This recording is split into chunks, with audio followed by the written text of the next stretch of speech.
진정한 사랑, 그리고 사람이 진정으로 갈망하는 완전한 사랑은 죽음을 고려하지 않고 끝을 고려하지 않으며 이별 또한 고려하지 않습니다. 오직 영원해야 하며 완전해야 함을 고려합니다. 또한 양편의 생명이 서로를 온전히 아끼고 서로를 온전히 사랑하며 헤어짐 없이 영원히 유지되고 영원을 견고히 바라보는 것입니다. 하지만 이 땅에서 사람의 생명 가운데서 그리고 사람의 사랑 안에서는 진정한 사랑을 찾을 수 없습니다. 비록 사람이 이와 같은 사랑을 갈망하고 추구할지라도 말입니다. 오직 하나님의 사랑 안에서 하나님의 영생의 생명 안에서만 우리는 진정한 사랑을 발견할 수 있습니다. 할렐루야! 오늘 히브리서 2장 14절에서 15절의 말씀은 우리에게 그분의 사랑과 영원한 구원을 다시 한번 확인해 주십니다. 할렐루야! 자녀들은 혈과 육에 속하였음에 그도 또한 같은 모양으로 혈과 육을 함께 지니심은 죽음을 통하여 죽음의 세력을 잡은 자 곧 마귀를 멸하시며 또 죽기를 무서워함으로 한평생 매어 종 노릇하는 모든 자들을 놓아주려 하심이니. 이 히브리서는 매우 명확하고 실제적인 복음의 진리이며 말하자면 복음서이기도 합니다. 우리가 어떻게 하나님의 구원을 받는지, 우리가 어떻게 그분에 의해 그분의 나라와 영광으로 인도되는지, 우리가 어떻게 진정으로 그분께 온전히 얻은 바 되어 하나님 나라에 들어가는지를 말해줍니다. 말하자면 그분의 해 중에서, 즉 참된 교회의 생명 안에서 그분은 우리의 머리가 되시고 우리의 생명이 되셔서 우리가 진정으로 영원한 나라 안에서 살게 하십니다. 그분은 영원히 왕 노릇하시고 우리는 영원히 그분의 생명과 사랑 안에서 함께 삽니다. 이것이 영적인 사실이며 실제적인 진리입니다. 하지만 우리는 이 땅에서 육신을 입고 살아가며 많은 도전과 시험을 마주합니다. 말하자면 우리의 이 옛 생명은 여전히 나의 육신 안에서 종종 우리에게 영향을 미칩니다. 그러므로 우리는 매일 자신을 십자가에 내어드려야 합니다. 할렐루야! 그래서 우리는 스스로 알지 못하는 사이에 우리 안에서 끊임없는 생사의 전쟁을 계속하고 있습니다. 나의 옛 생명은 무엇입니까? 첫 번째 아담의 생명입니다. 첫 번째 아담의 생명은 곧 죽음의 생명이며 두 번째 아담의 생명은 곧 영생의 생명입니다. 이 두 생명은 자주 충돌합니다. 그리하여 우리는 이 땅에서 실제적인 영적 전쟁을 마주하고 있습니다. 비록 우리가 영원하고 완전한 영적 진리 안에서 이미 그분과 함께 죽고 함께 장사되고 함께 부활하여 함께 하늘에 앉아 있으며 그분이 우리의 영원한 왕이시고 우리가 천국 시민이자 하나님의 아들일지라도 말입니다. 하지만 우리는 이 땅에서 방금 말씀드린 것처럼 여전히 많은 도전에 직면해 있습니다. 그러나 우리는 다시 한번 기억하고 확인해야 합니다. 내가 어떻게 구원받은 사람인지, 내가 어떻게 지금 매일 죽음을 이기고 하나님이 기뻐하시는 보배로운 하나님의 아들의 생명을 살아낼 수 있는지를 확인해야 합니다. 할렐루야! 하나님, 그분은 영원하신 하나님이십니다. 그분은 영생이십니다. 그분은 영원한 진정한 사랑의 하나님이시며 또한 자신의 생명과 사랑으로 사람을 만드시고 자신의 생명을 사람에게 주셨습니다. 하나님이 사람의 생명을 창조하실 때 사람을 죽게 하려고 만드신 것이 아닙니다. 그분은 영생이시고 영원한 사랑이시기 때문입니다. 당신이 누군가를 사랑한다면 그가 죽기를 바라겠습니까? 아닙니다. 그럴 수 없습니다. 영원한 사랑은 당신이 나와 헤어지는 것을 원치 않고 허용하지 않으며 좋아하지 않고 결코 허락할 수도 없습니다. 그분이 사람을 만드신 것은 죽게 하려는 것이 아니라 영원히 그분과 함께 살게 하려는 것입니다. 그래서 에덴 동산의 아담은 타락하기 전 7일이라는 영원한 시간과 하나님과 함께하는 영원하고 특별한 공간 속에 있었습니다. 실제로 아담은 930세를 살았습니다. 하지만 그가 에덴 동산에서 타락하기 전까지 얼마 동안 살았습니까? 타락하기 전에는 그의 나이를 계산하지 않습니다. 그의 나이는 언제부터 계산되기 시작했습니까? 그가 죽음을 받아들인 때부터 나이가 계산되었습니다. 그러므로 사람의 나이, 즉 당신이 몇 살을 살았다는 것의 의미가 무엇입니까? 사람이 태어난다는 것 자체가 무엇입니까? 죽게 된다는 것입니다. 도리상으로 말하자면 사람은 살기 위해, 정말로 살아있기 위해 태어난 것입니다. 하지만 사람이 죄인이기에 당신의 연령은 죽음이 있기에 비로소 계산되는 것입니다. 에덴 동산에서 아담이 타락하기 전 영원한 7일 속에 있을 때 그 7일은 하루하루가 지나가는 것이 아니었습니다. 그 7일은 영원한 하나의 공간이었으며 그곳에서는 사람이 죽어야 할 날을 계산하지 않았습니다.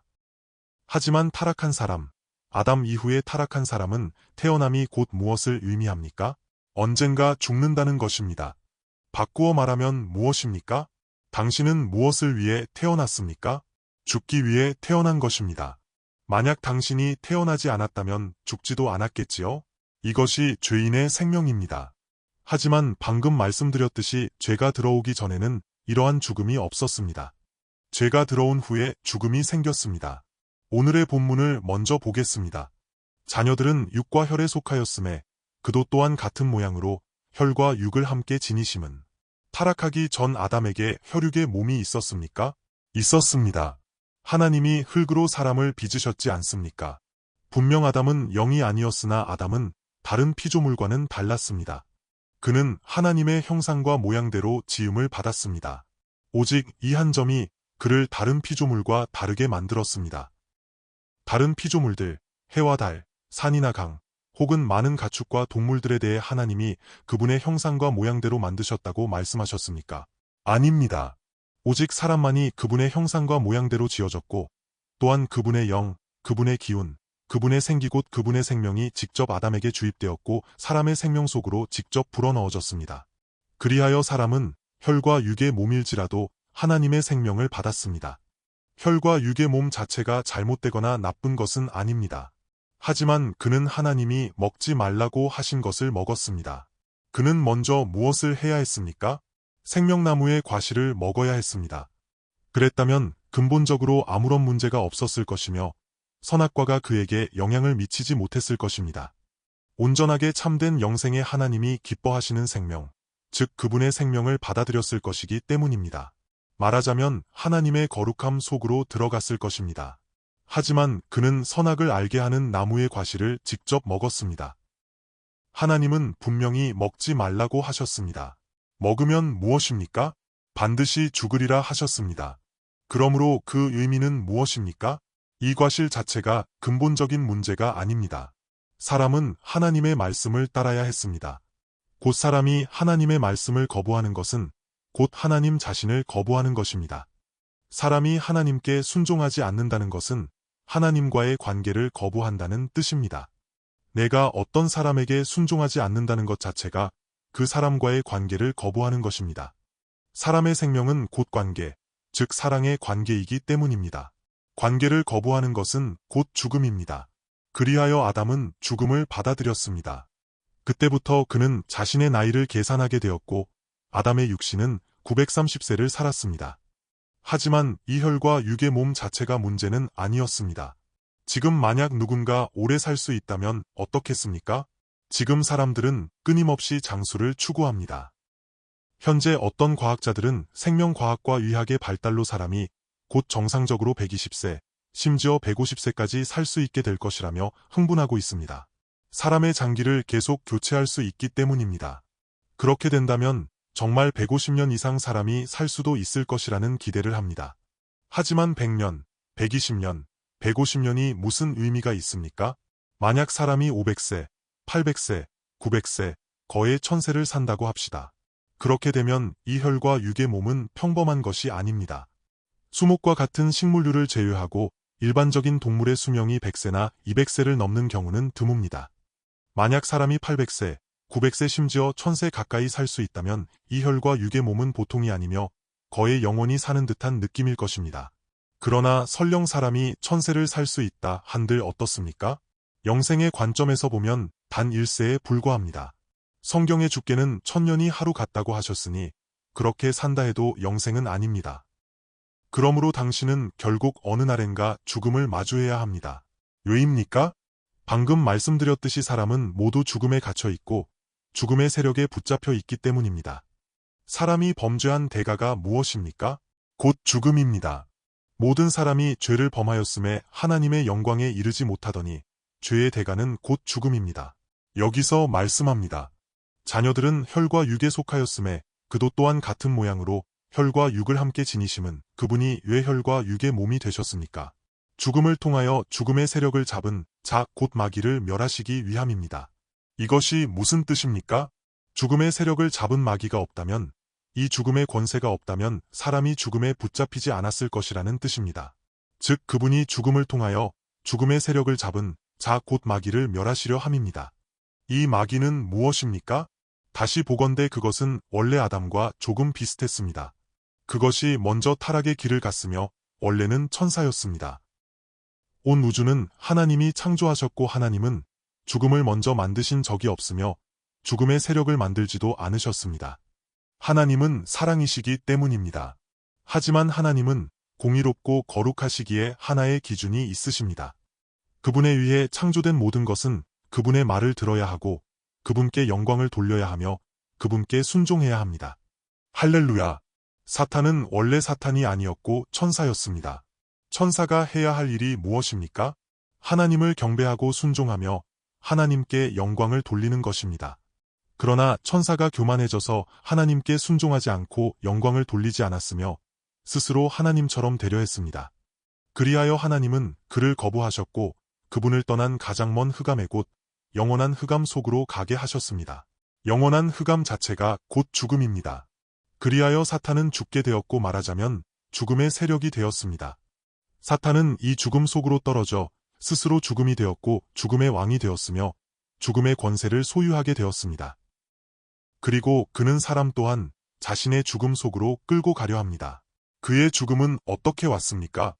그가 하나님의 말씀을 거부하고 하나님께 순종하지 않으며 자신의 욕망을 선택하여 스스로 하나님처럼 되려 했기 때문입니다. 내가 이것을 먹으면 지혜로워져서 하나님처럼 될 것이다. 이에 사람은 사탄의 거짓말에 붙잡혀 하나님께 순종하지 않게 되었습니다. 하나님은 사탄이 사람을 공격할 것을 아셨기에 사람에게 분명히 말씀하셨습니다. 먹지 마라, 나에게 순종하라. 그러나 아담과 하와는 사탄의 말을 듣고 하나님께 순종하지 않았으며 하나님과의 관계를 거부했습니다. 이 관계에서 이탈했기에 그들은 죽음 속으로 들어갔습니다.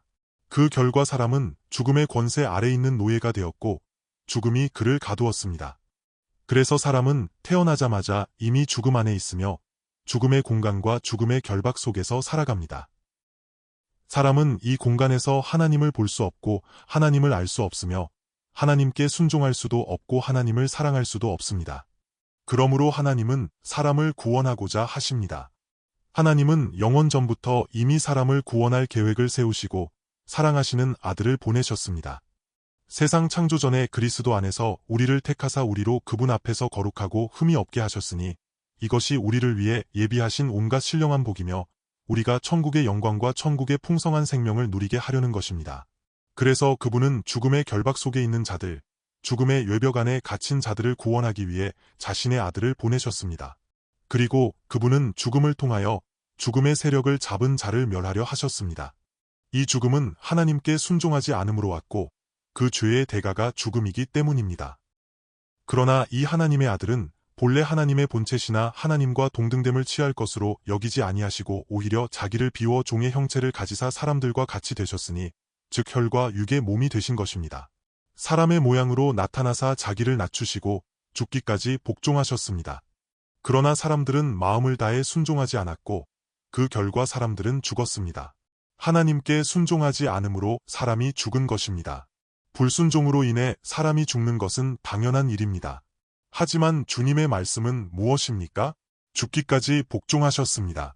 죽기까지 복종하면 분명 죽지 않는 것입니다. 에덴 동산에 아담이 죽기까지 복종했다면 그는 분명히 영원히 죽지 않았을 것입니다.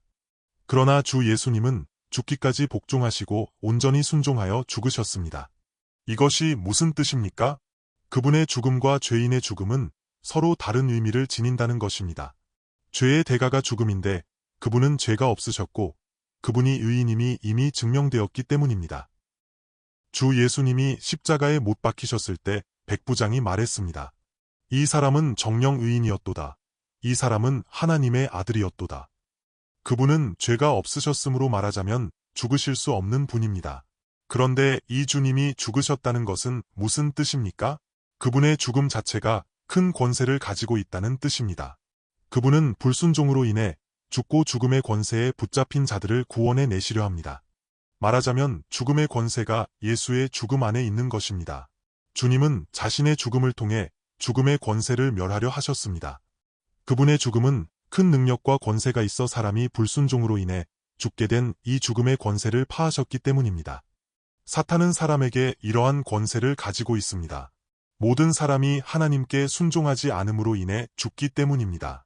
그리하여 사람은 모두 이 죽음 속에 갇혀 있었으나 주 예수님은 죽기까지 복종하여 죽으셨습니다. 그러므로 그분의 죽음은 사람이 불순종으로 인해 죽게 된 이 근본적인 문제를 극복하셨고 사람이 불순종으로 죽게 된 그 죽음을 깨뜨리셨습니다. 사탄의 권세는 사탄이 사람에게 휘두르는 불순종으로 인한 죽음의 권세이며 사탄 자신 또한 불순종으로 인해 죽음의 권세가 된 것입니다. 그러므로 주님은 이와 같은 죽음으로 죽음의 세력을 잡은 자 곧 마귀를 멸하셨습니다. 마귀가 쥐고 있는 것이 무엇입니까? 죽음의 권세입니다. 이 죽음의 권세는 어떻게 왔습니까? 앞서 말씀드렸듯이 하나님께 순종하지 않음으로 인한 죽음의 권세입니다. 그러나 주 예수님은 순종함으로 죽으셨고 사탄이 사람에게 지고 있던 불순종으로 인한 죽음의 권세를 깨뜨리셨습니다. 사탄은 스스로 순종하지 않았기에 마귀가 되었습니다. 그러나 사람은 본래 하나님의 아들이며 영원 전부터 하나님의 아들로 정해진 존재입니다. 그러나 사탄은 이런 사람을 자신의 죽음 권세 아래 두었습니다. 하지만 이 참 하나님의 아들은 앞선 구절에서도 말씀하셨듯이 죽음의 고난을 받으심으로 영광과 존귀로 관을 쓰셨고 하나님의 은혜로 말미암아 모든 사람을 위하여 죽음을 맛보려 하셨습니다. 그분은 모든 사람이 불순종으로 인해 죽게 된 그 죄 안의 고통을 친히 담당하셨습니다. 왜냐하면 사람은 불순종으로 인해 죽은 상태입니다. 비록 겉으로는 당신의 혈과 육의 몸과 육신이 아직 실제로 죽지 않았을지라도 죽음 속에 갇혀 있습니다. 그래서 15절절에서 말씀합니다. 또 죽기를 무서워함으로 한평생 매여 종 노릇하는 모든 자들을 놓아주려 하심이니. 이 뜻은 사람이 모두 죽음의 종이라는 것입니다. 사람이 이미 죽음에게 체포되었기 때문입니다. 즉 사람은 이미 죽음에게 체포되었고 사람이 사는 공간은 곧 죽음의 공간입니다. 사람은 모두 이 공간 안에서 살아갑니다. 예를 들어 매우 중한 죄를 지은 살인범이 사형 선고를 받았다고 합시다. 이 사형수는 이미 재판장에게 사형 판결을 받았으나 당장 그날 사형이 집행되는 것은 아닐 수도 있습니다. 그래서 그는 감옥에서 사형 집행을 기다리며 언제 자신을 끌어내어 죽일지 알지 못합니다. 그래서 그는 언제 사형이 집행될지 모른다는 두려움을 가지고 있습니다. 그것이 1년이 될지 2년 혹은 3년이 될지 모르기에 이 사람은 매우 비정상적인 상태입니다. 그는 죽음의 감옥 속에 갇혀 있고 본질적으로 사형수로서 집행을 기다리는 감옥에 있기 때문입니다. 만약 그가 여기서 탈출할 수 있다면 그는 사형과 무관해질 것입니다. 하지만 그는 결코 탈출할 수 없고 오직 그곳에서 계속 기다릴 뿐입니다. 사람의 인생이 이와 같습니다. 사람은 죽음의 감옥에 갇혀 있고 아무도 죽음 감옥의 문을 깨뜨려 그 사람을 끌어내어 구원해 줄 수 없습니다. 왜입니까? 죽음의 권세와 죽음의 감옥의 권세를 마귀가 가지고 굳게 붙잡고 있기 때문입니다. 하지만 하나님께 감사합니다. 그분이 죽음을 통하여 죽음의 세력을 잡은 자 곧 마귀를 멸하셨습니다. 할렐루야! 사탄의 권세가 무엇입니까? 죽음입니다. 사탄의 가장 강력한 무기는 곧 죽음입니다. 그러나 사탄의 가장 큰 무기이자 권세가 주 예수님에 의해 무장 해제되었습니다. 만약 그가 무장 해제되지 않았다면 그는 매우 강하고 전쟁 무기가 위력적이었겠지만 일단 포로로 잡히면 즉시 무장 해제됩니다. 무장 해제된 후 그는 능력이 없으며 영향력을 미칠 수도 없고 사람을 죽일 수도 없습니다. 그러므로 우리 그리스도인들에게 있어서 마귀의 죽음의 세력은 실질적인 권세가 없습니다. 할렐루야! 우리가 주님을 믿고 주님을 영접하기에 우리 안에는 영생의 생명이 있기 때문입니다. 할렐루야! 하나님께 감사합니다. 그분은 죽기를 무서워함으로 한평생 매여 종 노릇하는 모든 자들을 놓아주셨습니다. 우리는 과거에 모두 죽기를 무서워함으로 한평생 매여 종 노릇하며 살았습니다. 세상 사람들은 모두 그렇게 삽니다. 하지만 우리는 이제 다릅니다. 방금 말씀드린 것처럼 감옥에서 죽음을 기다리던 사형수였던 우리였으나 이제는 다릅니다. 우리의 육신의 죽음은 바울이 성경에서 말한 것처럼 더 이상 육신의 죽음을 두려워하지 않습니다. 바울이 어떻게 말하고 묘사했습니까? 바울은 내가 차라리 몸을 떠나 그리스도와 함께 있는 것이 훨씬 더 좋은 일이라고 했습니다. 즉 내가 육신 안에 있지 않아도 곧 육신이 죽어도 나에게는 두렵지 않다는 것입니다. 나에게는 이미 영생의 생명이 있고 그것은 단지 이사할 때 조금의 어려움이 있고 수고로운 것뿐이며 육신이 죽어 영원한 곳으로 옮겨지면 더 이상 육신에 얽매이지 않는 상태가 되기 때문입니다. 우리 그리스도인들에게 죽음은 이러한 개념입니다. 가장 중요한 것은 우리가 죄로 인한 영원한 죽음과 흑암에서 벗어났다는 것입니다. 할렐루야! 그러므로 우리는 이 땅에서 죽음을 두려워하지 않고 살며 더 이상 죽음의 공포 속에 있지 않습니다. 죽음의 공포에서 해방되었습니다. 해방된 후 우리는 어떻게 계속 죽음에 갇히지 않을 수 있습니까? 죽음이란 무엇입니까? 죽음은 죄로 인해 온 죽음입니다. 만약 당신이 지금 죄에 붙잡혀 있다면 여전히 죽음의 그림자가 당신 위에 있고 죽음의 공포가 당신에게 있을 것입니다. 그러므로 우리는 죽음에서 놓여나야 하며 더 이상 죽음의 생명을 살지 않고 영생의 생명을 살아야 합니다. 이 영생의 생명은 하나님의 아들의 생명이며 하나님께 순종하는 생명입니다. 주 예수님은 내가 아버지의 명령이 영생인 줄 아노라 하셨습니다. 즉 하나님 아버지의 명령은 내가 순종하는 것이며 내가 그분의 명령을 따라 사는 것이 곧 영생이라는 뜻입니다. 하나님 아버지의 명령은 곧 하나님의 아들 예수 그리스도의 생명입니다. 내가 나의 생명을 나의 아들의 생명을 너희에게 주노니 너희는 그를 따라 살아라. 이것이 우리가 그분께 순종해야 한다는 의미입니다. 할렐루야! 우리는 하나님께 순종하며 살아야 합니다. 이것이 우리가 죽음에서 벗어나 영생의 생명을 사는 의미입니다. 이것이 우리의 영생입니다. 우리는 매일 더 이상 죽음의 생명을 살지 않고 영생의 보배로운 하나님의 아들의 생명을 삽니다. 그러므로 우리는 더 이상 죄의 노예가 아니라 의의 종입니다. 말하자면 우리가 의의 생명을 살아내는 것입니다. 로마서 6장 15절에서 19절 말씀을 보겠습니다. 그런즉 어찌하리요 우리가 법 아래에 있지 아니하고 은혜 아래에 있으니 죄를 지으리요 그럴 수 없느니라. 너희 자신을 종으로 내주어 누구에게 순종하든지 그 순종함을 받는 자의 종이 되는 줄을 너희가 알지 못하느냐. 혹은 죄의 종으로 사망에 이르고 혹은 순종의 종으로 의에 이르느니라. 하나님께 감사하리로다 너희가 본래 죄의 종이더니 너희에게 전하여 준 바 교훈의 본을 마음으로 순종하여 죄로부터 해방되어 의에게 종이 되었느니라.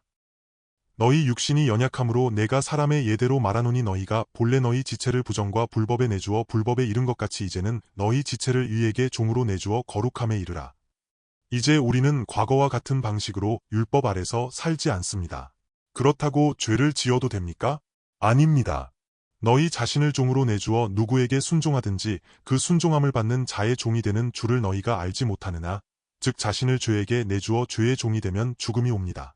죄의 종으로 사망에 이르는 것입니다. 혹은 순종의 종으로 의에 이릅니다. 순종의 종은 순종함이 있고 그는 바로 이 하나님의 아들이십니다. 하나님께 감사하리로다. 너희가 본래 죄의 종이더니 전하여 준 바 교훈의 본을 마음으로 순종하여 여기서 교훈의 본, 도의 본은 무엇입니까? 바로 내가 곧 길이요 진리요 생명이니 라고 하신 예수 그리스도이며 그분의 생명에 순종하는 것입니다.